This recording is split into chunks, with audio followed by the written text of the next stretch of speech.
우리가 이 거듭났느냐 이제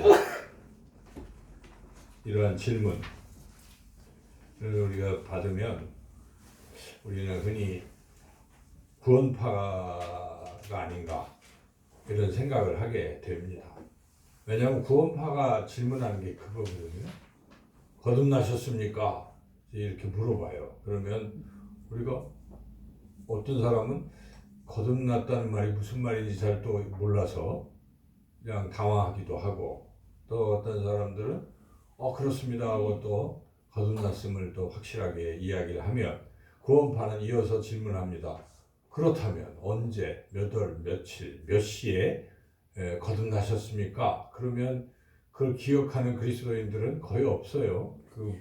모르죠. 내가 언제, 왜냐하면 그 구원받은 때를 우리가 정확히 기억하기는 어렵습니다.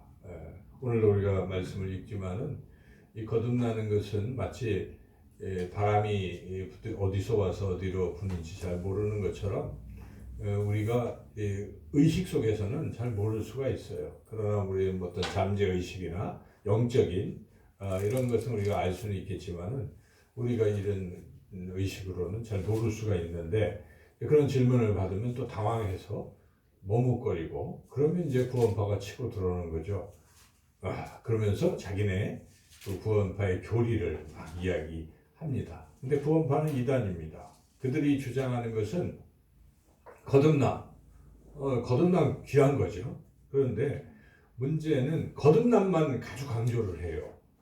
그래서 그 박모 목사라고 하는 그 구원파의 그 이단이 그거 항상 거듭남의 비밀 이런 거 자꾸 하잖아요. 깨달음의 비밀 늘 그거라고 이렇게 하잖아요. 근데 거듭남 중요한 거예요. 오늘 말씀의 주제도 거듭남인데, 문제는 구원이라는 것은 거듭남의 단계만 있는 게 아닙니다. 여러분, 구원은 전체적으로 여러 단계들이 있어요.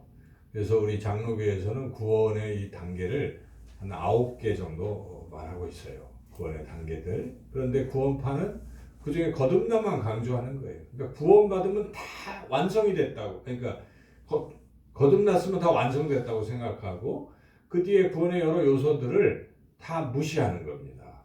그래서 이제 이게 문제가 되는 거죠. 구원의 그 서정이라고 하기도 하고 구원의 순서라기도 하는 구원의 단계들이 9개인데, 이거는 이제 우리 장로교에서는 그 순서를 시간의 순서는 아니지만 어떤 논리적인 순서가 그렇다고 해서 그렇게 말하고, 또 다른 교단에서는 그 순서가 좀 차이가 있기도 해요. 근데 어쨌든 그런 것들은 다 구원의 요소들이에요. 구원의 단계들입니다. 뭐냐면 맨 처음에 하나님이 우리를 부르십니다. 이것을 어려운 말로 소명이라고 하죠. 부르세요. 구원하시려고 부르시는 게 있어요. 다 부르심이 있었습니다. 근데 그 부르실 때 뭘로 부르시는가? 갑자기 어떤 음성이 들리는가? 아닙니다. 부르심은 외적 소명, 외적 부르심이라고 해서 복음으로 부르시는 거예요. 그러니까 복음을 듣는 거예요. 여러분이 듣는 순간이 있어요. 우리 맨날 듣고 있지만은 살면서 처음에 들은 순간도 있고, 그때는 들었는데 흘려보낼 때도 있고, 어떤 순간이 있어요. 그래서 그런 것이 외적인 부르심입니다. 복음을 듣는 것, 복음을 잡고 전하는 것. 그러니까 우리가 전하는 자가 없으면은 이런 구원이 이루어지지 않는 것도 맞아요. 그래서 우리가 끊임없이 전해야 되는 것인데, 그렇게 부르세요. 부르시면 성령께서 역사를 하십니다. 그래서 그것을 듣는 순간에 이제 내적 부르심이라고 해요. 유효적 부르심, 효과적 부르심. 내적으로 그 부르심을 듣고 딱 받아들이는 이제 이런 일들이 일어나는, 그것도 성령의 역사인데, 그래서 그 순간 무슨 일이 일어나냐면 오늘 얘기하려고 하는 거듭남이라는 게 일어나는 거예요. 그래서 거듭남은 한자로 하면 거듭중자, 난다는 생자에서 중생이라는 말도 합니다. 중생, 거듭남. 이게 끝이 아니에요. 이렇게 중생이 되면, 우리 중생에 대해서 오늘 자세히 말씀을 듣겠지만은, 중생이 일어나면 그 다음에 이제 무슨 일이 일어납니까? 거듭난 다음에 이제 우리에게 성령께서 회개를 하게 시킵니다. 회개. 거듭난 사람들은 회개가 이게 동시에 일어날 수도 있는데, 어쨌든 회개가 일어나는 거야. 내가 죄인이구나 하는 걸 깨닫는데, 이 회개를 안 합니다. 구원파는. 논리는 딱 단순해요. 우리가 지난주에 죄는 원죄에 대해서 우리 같이 나눴죠. 원죄, 아담의 죄. 근데 우리가 그 죄만 짓습니까? 그거는 우리가 죄성을 갖고 있다는 뜻이고, 물론 그 죄도 우리가 지니고 있지만 그 죄성을 가지고 우리가 자범죄를 짓기 시작하는 겁니다. 타락됐기 때문에 자꾸 우리는 죄를 짓는데 이 부분을 무시해요. 구원파는. 그러니까 그냥 원죄만 사함 받았으니까 더 이상 다 죄 사함 받았다고 하고 자기가 스스로 짓는 죄에 대해서는 무감각한 거예요. 그러니까 구원파 그 옛날 유병원 씨 무슨 그 세모 무슨 많은 거 일으킨 거 있잖아요. 그러니까 다른 사람들이 세월호에 뭐 죽건 말건 상관 안 하는 겁니다. 죄책감이 없는 것이죠. 이미 다 용서받았다고 생각하는 것이. 근데 성경에 그런 게 있을 수가 없는 것이죠. 그러니까 이렇게 구원의 한 부분만 딱 따가지고 그것만 강조를 하고 도리어 구원의 확신이 없으면 막 구원 못 받았다고 주장하는 것인데, 제가 수요 그때 웨스트민스터 신앙고백에서 말씀드렸지만 구원의 확신 없이도 구원 받을 수 있습니다. 근데 구원의 확신에 넘친 사람도 구원 못 받을 수도 있어요. 하나님의 주권의 영역인데, 그러니까 우리의 느낌 이게 중요한 게 아닙니다. 거듭나는 게 중요한 것이고, 그래서 말씀을 받아들임으로써 거듭나는 게 중요하고, 그 뒤에 나타나는 증, 거듭난 사람들의 그 나타나는 것은 회개를 하게 되는 겁니다. 회개 안 하는 사람은 이상한 거죠. 그래서 내가 죄인이구나. 내가 계속 이렇게 마귀의 손아귀에 있으면 안 되겠다. 여기서 벗어나야지 하는 마음이 들고 돌이키려는 마음이 들고 하나님께로 향하고 싶은 마음이 들면 이거는 거듭난 사람이에요. 그거는 이제 구원받는 사람들의 과정을 가고 있는 것입니다. 여러분, 저와 여러분은 아마 다 그런 마음들이 있는 것이죠. 그래서 회개가 일어나는 것이고, 그 회개가, 그리고 이제 회개는 물론 또 죄를 질 때마다 일어나기도 하고, 첫 번째 회심이 일어나기도 하고, 이제 그런 일이 처음에 발생하는 것입니다. 그 다음에 성령께서는 회개한 사람에게 믿음을 주십니다. 이것은 예수님이 하신 복음 전파 순서가 회개하라, 하나님의 나라가 가까웠으니 복음을 믿으라, 이렇게 순서를 말씀하시잖아요. 그대로 따라가는 겁니다. 그래서 그 믿음도 하나님의 선물이라고 에베소서에서 말씀하고 있기 때문에 성령께서 우리에게 믿음을 주시는 거예요. 그래서 회개한 사람에게 믿음의 선물이 있고, 그 믿음을 갖게 되면 어떻게 됩니까? 이신칭의의 교리가 거기 나오는 거예요. 믿으니까 믿음으로써 의롭게 되는 거예요. 그래서 우리의 그 믿음을 보시고, 하나님 주신 선물이지만 믿음을 보시고 뭐라고 합니까? 너는 지금부터 의롭다라고 칭의하시는 거예요. 그래서 우리가 의롭게 되는 것이고, 칭의가 되면은 그 다음에 여러 가지 또 선물들이 있어요. 하나님의 자녀가 되는 것입니다. 양자가 된다는 거예요. 예수님이 하나님의 외아들이시지만 우리도 같이 양자로 채택이 되는 것이죠. 그래서 입양되는 것이고 양자가 되는 거예요. 그래서 하나님의 자녀의 또 그 위치에 오르게 된다 하는 것이죠. 근데 그게 끝인가? 그렇지 않습니다. 그 다음에 뭘 해야 되냐면 성화가 있습니다. 성화. 성령이 우리 안에 거주하시는데, 성령께서는 우리 안에 거룩한 영이신지라 우리가 죄를 짓는 것을 안타깝게 생각하세요. 그래서 죄 지면 안 돼, 이런 마음을 자꾸 주십니다. 죄 짓지 말자, 이렇게 자꾸 하시오. 물론 그거는 말씀을 통해서 또 하시는 거예요. 그러니까 여러분들이 말씀을 읽을 때 성령이 감동을 주시면 자기가 어제 지은 죄가 거기에 비춰지고, 아유, 내가 잘못했구나.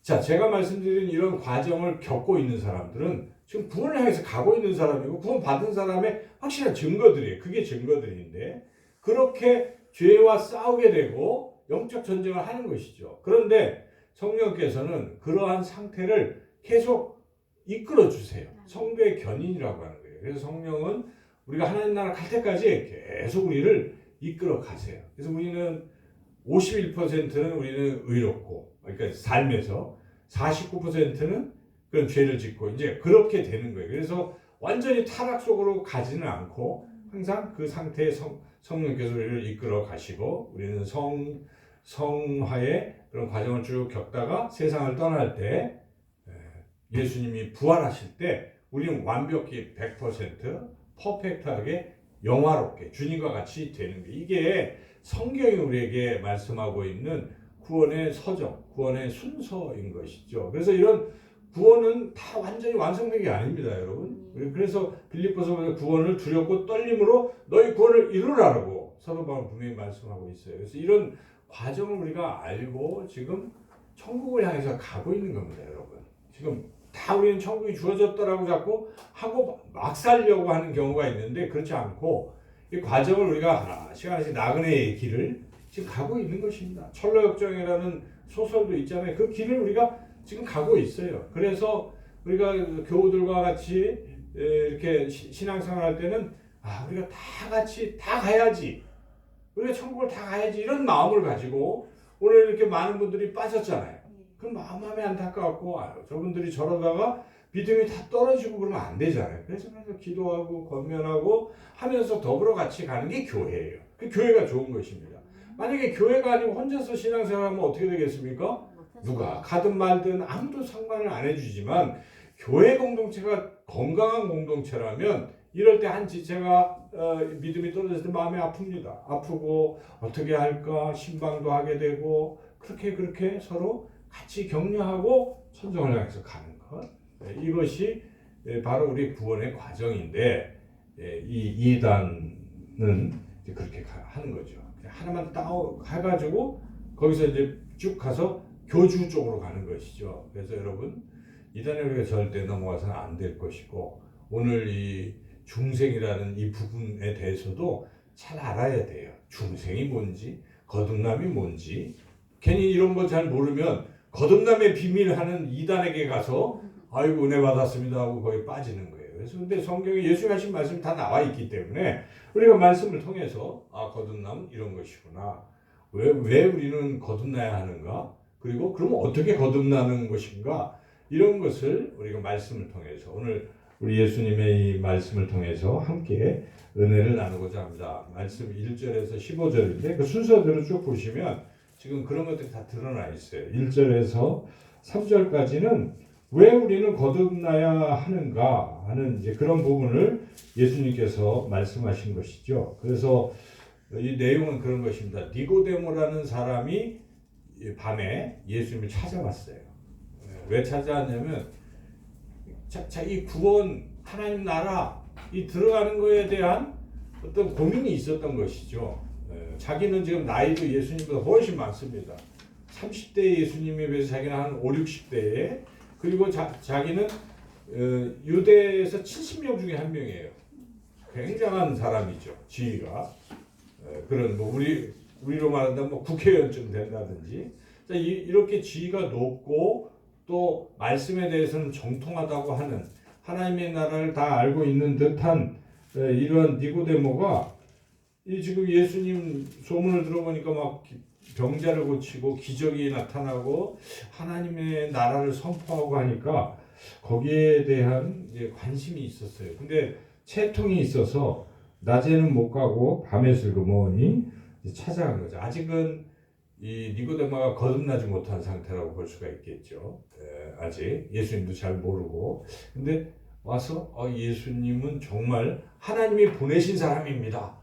이렇게까지 고백을 하면서 예수님께 이제 말을 걸고 있는 것이죠. 근데 그때 예수님께서 아주 결정적으로 하신 말씀이 3절이죠. 3절 읽어보겠습니다. 예수께서 대답하여 이르시되 진실로 진실로 내게 이르노니 사람이 거듭나지 아니하면 하나님의 나라를 볼 수 없느니라 하면서 지금 그렇게 아주 신앙도 깊어 보이고 많이 아는 것 같은 사람에게 너 지금 하나님 나라 못 가 이렇게 얘기한 거예요. 못 가.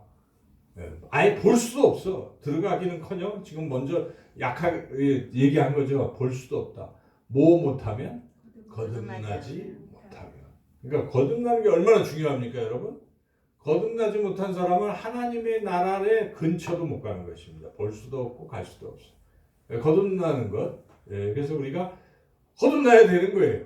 거듭나야 되는 것이고 거듭나지 아니하면 이건 큰일 날 문제죠.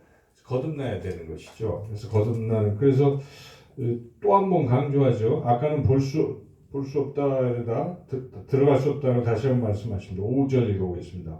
예수께서 대답하시되 진실로 진실로 내게 이르노니 사람이 물과 성령으로 나지 아니하면 하나님의 나라에 들어갈 수 없느니라. 난다는 건 지금 거듭나는 걸 얘기하는 거예요. 거듭나지 못하면 하나님의 나라를 볼 수도 없고 들어갈 수도 없다라는 걸 분명히 말씀했기 때문에 우리는 거듭나야 되는 것이죠. 물론 이미 우리는 거듭나 있어요. 우리가 거듭난 사람들인데 이제 그걸 잘 이해를 해야 되는데 거듭나야 되는구나 하는 걸 먼저 깨달아야 되고, 두 번째로 예수님께서 이제 이 대화를 통해서 알려주는 것은 거듭나는 게 도대체 뭐냐 하는 것입니다. 거듭나는 게 뭐냐? 지금 니고데모는 오해를 하고 있어요. 거듭난다니까 다시 태어난다 그러니까 뭐 어떻게 생각하는 거예요? 육체적인 걸 생각하는 거예요. 다시 태어난다는 것은 내가 어머니 뱃속으로 들어가서 또 태어나는 걸 말하느냐? 어떻게 그런 일이 또 있을 수 있겠냐 하고 불가능하다 뭐 이렇게 얘기를 한 거죠. 그랬더니 예수님이 뭐 가능한데 방법이 있다. 물과 성령으로 나야 가능하다라고 말씀하시고, 중요한 것은 네가 생각하는 육이 아니다 하는 것입니다. 여기서 거듭난다는 것은 무엇을 말하고 있습니까? 영이 거듭난다는 뜻이죠. 그래서 6절 읽어보겠습니다. 육으로 난 것은 육이요, 영으로 난 것은 영이니. 이렇게 예수님이 말씀하시므로 예수님이 거듭난다는 것은 영적으로 다시 태어난다는 걸 말씀하고 있습니다. 그렇다면 우리가 영이 죽어 있습니까? 그렇습니다. 아담의 범죄로 인해서 죽었어요. 그때 죽은 것은 육체적인 생명의 한계도 있어서 육적인 죽음도 있지만 중요한 것은 영적으로 영이신 하나님과 관계가 단절돼서 죽은 거예요. 죽은 상태. 영적으로 죽어 있다는 것이죠. 근데 죽어 있는 영혼이 다시 살아나야 돼요. 거듭나야 돼요. 중생을 해야만 영이신 하나님께로 갈 수 있는 거 당연한 거 아니겠습니까?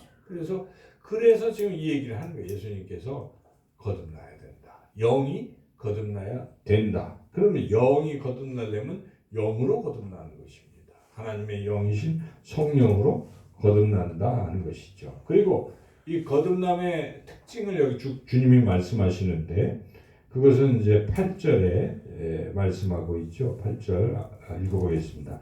바람이 임의로 불매 네가 그 소리는 들어도 어디서 와서 어디로 가는지 알지 못하나니 성령으로 난 사람도 다 그러하니라. 거듭난 사람은 거듭나는 것을 육적인 어떤 그런 지각 능력 가지고는 모른다는 것입니다. 그러니까 구원파가 얘기하는 그런 건 틀린 거예요. 그래서 우리가 내가 언제 거듭났지?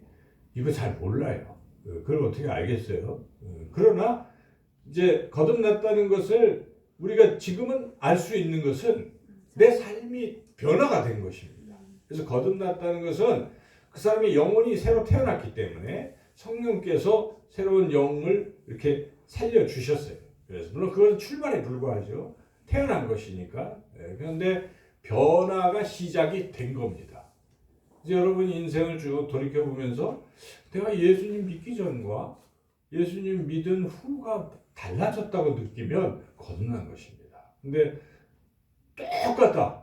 아무런 변화가 없다. 그러면 점검을 해봐야 돼. 나 거듭났는지 거듭나지 않았는지. 그렇다면 어떻게 해야 되겠어요? 성령으로 거듭나는 것이고, 성령은 사람을 어떻게 거듭나게 하냐면 아까 말씀드렸지만 말씀으로 하는 거예요. 말씀. 그러니까 성경을 부지런히 읽으셔야 돼요. 만약에 그런 확신이 없으시면요, 하나님의 말씀을 성경을 기도하시면서 쭉 읽다 보면은요, 그게 거듭남의 징조는 뭐냐면은 말씀이 믿어지기 시작합니다. 설교를 들어도요 받아들여지기 시작해요. 이건 거듭난 사람들의 특징이에요. 자, 이런 설교를 제가 밖에 나가서 해보세요. 안 듣잖아요. 뭔 소리 하는 거예요? 난 도저히 못 믿겨. 거듭나지 않았기 때문에. 그런데 여러분들은 끄떡끄떡 아멘 그러고 계신 분들은 거듭난 사람인 것이죠.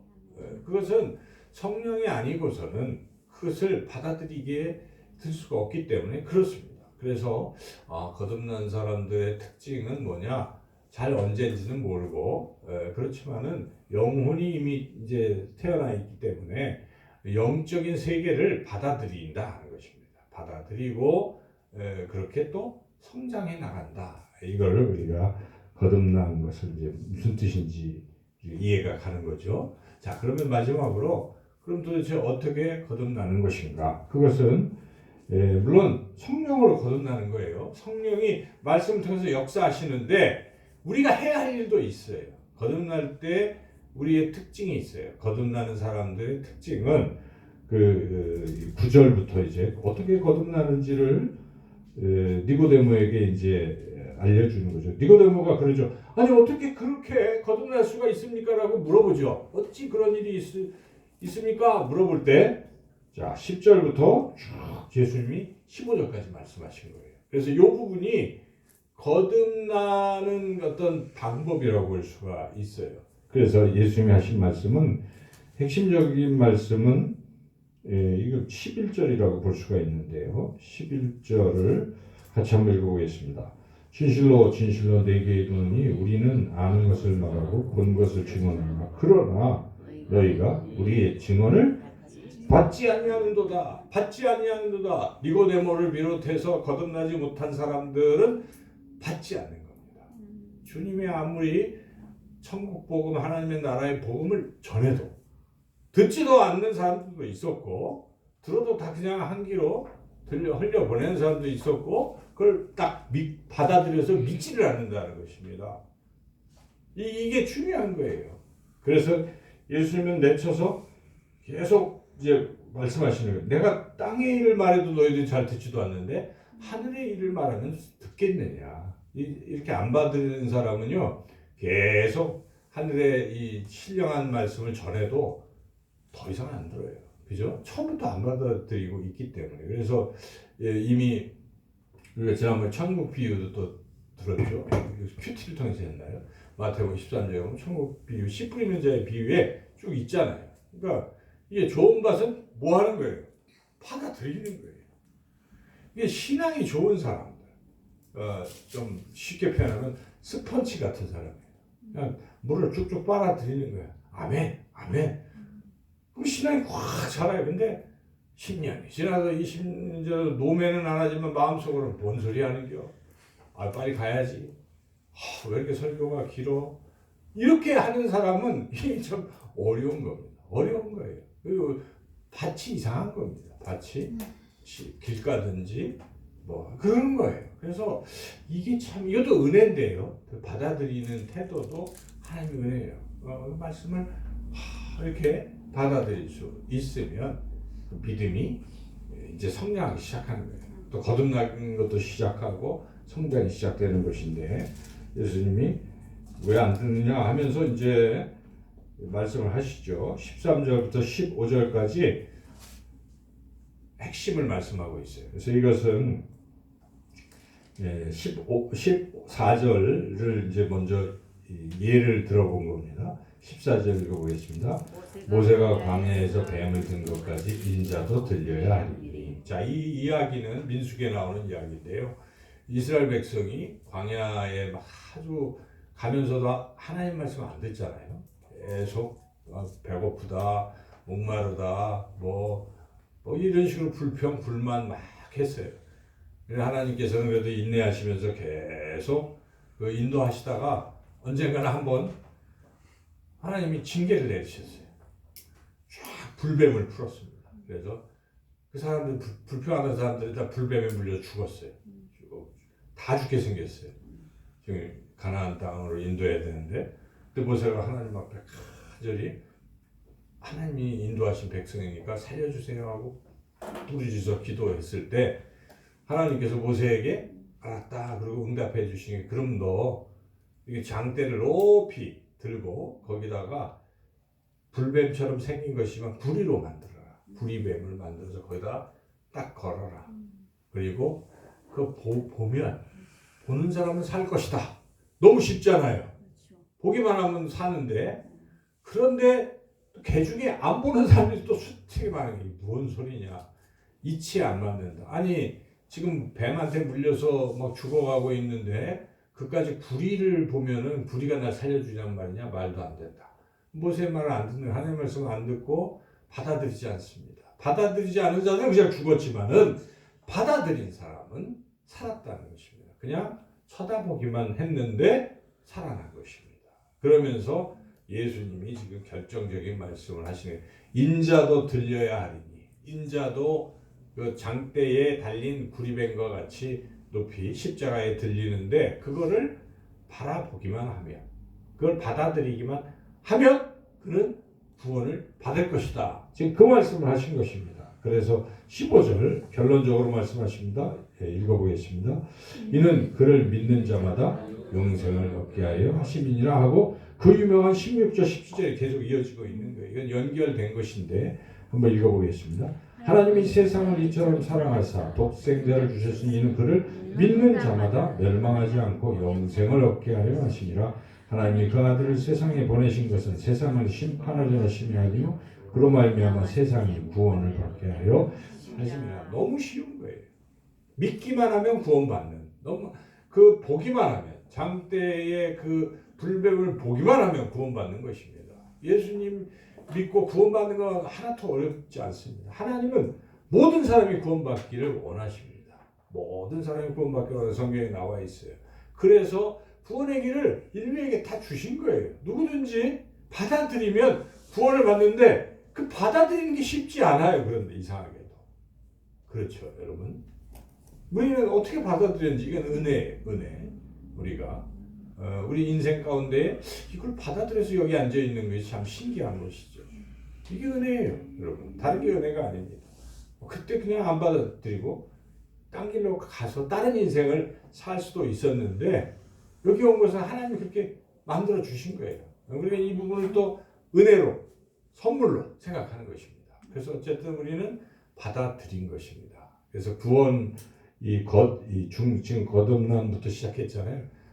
거듭남은 바로 하나님의 말씀을 받아들임으로써 시작이 되었고, 그리고 또 사실 그 말씀은 계속 우리를 아까 구원의 9가지 단계를 계속 이끌어가는 거예요, 사실은. 근데 각 단계마다 말씀을 통해서 성령께서 역사하셔서 그렇게 우리를 구원의 순서대로 이끌어 가신다는 것입니다. 여러분, 교회에서 설교를 통해서 늘 강조하는 건 그 중요한 겁니다. 왜 자꾸 성경을 읽도라고 표를 붙이고 읽으십시오. 큐티 책을 매번 읽지도 않는 책을 20만 원씩 들여서 2달에 한 번씩 나눠주고 있는가? 그래도 그나마 나눠주면 혹시라도 읽을까 봐. 마음이 또 울적해서 읽을까 봐. 인생이 왜 이러지 하고 어느 날 또 들춰볼까 봐 그때를 생각하면서 나눠드리는 것인데 그렇게 신앙생활하면 안 됩니다. 여러분. 왜냐하면 손해예요. 손해. 하나님은 우리에게 이 놀라운 복을 주시려고 말씀을 주신 것입니다. 말씀은 우리에게 구원의 길로 인도하시는 것뿐만 아니라 이 땅에서도 풍성한 삶을 살도록 많은 약속을 주신 것입니다. 네가 어려울 때 이거 믿어라. 그러면 이루어진다 하고 약속을 마구 주시는 거 아닙니까, 여러분? 그걸 우리가 받고 그걸 누리고 이렇게 살고 하나님 앞에 가는 게 그게 행복한 삶을 사는 것이지, 이렇게 줘도 안 하고 계속 이스라엘 백성처럼 계속 그렇게 살아가면 안 되는 것이죠. 뭐 간신히 구원을 받을 수 있을지 모르겠지만은 또 그것도 불안할 수도 있는 것이고 그건 모르죠. 근데 우리가 항상 이 말씀이라는 걸 소중히 여기고 그렇게 늘 말씀 묵상하시고 또 말씀을 자기 삶에 녹여내기 위해서는 기도가 필요한 것이고, 그래서 기도하고 말씀과 기도, 이게 어우러진 것이 예배 아니에요? 예배에 목숨 걸고 예배를 정말 잘 드리면 우리는 구원의 길로 잘 가게 되는 것입니다. 예배를 안 드려서 구원을 못 받는 건 아니에요. 그죠? 결석할 수도 있어요. 그러나 우리가 구원에 가는 이 길상에서 예배는 우리 신앙을 굳건하게 붙드는 거예요. 그리고 교회 사람들을 만나면 좋은 거예요. 안 만나면 세상 사람들과 자꾸 어울리면 교회 사람들이 시시하다고 안 만나면 좋은 것 같지만은 신앙이 떨어져요. 원래 유유상종이고요. 그 시편 말씀처럼 악인의 길을 따라가지 말아야 되는데 믿지 않는 사람들과 자꾸 따라가면 그런 사람 됩니다. 그런데 믿는 사람들과 자꾸 교제하고 목장 모이면 모이고 거기서 같이 기도하고 삶을 나누면 신앙이 커지는 거예요. 교회에서 하는 일들은 하나도 귀찮게 하는 일들이 아니에요. 다 우리가 구원에 가는 길에 우리의 믿음을 든든히 하기 위해서 하나님께서 배려한 각종 수단들이라는 것입니다. 근데 이걸 우리가 귀하게 여기고 그냥 그저 어려울 거 없습니다. 순종하면 돼요. 그냥 하라는 대로 우직하게 나가는 분들은 결국 하나님께서 구원으로 확실하게 인도하시고 이 땅에서도 풍성한 삶을 살도록 그렇게 하실 줄로 믿습니다. 아멘. 기도하겠습니다. 하나님 감사합니다. 우리를 거듭나게 하신 것 감사합니다. 거듭난 것 확신하며 또 우리의 신앙이 이제 갓난아기 위해서 태어났사오니 잘 성장할 수 있도록 우리를 인도하여 주시기를 간절히 원하옵고 예수님의 이름으로 기도드리옵나이다.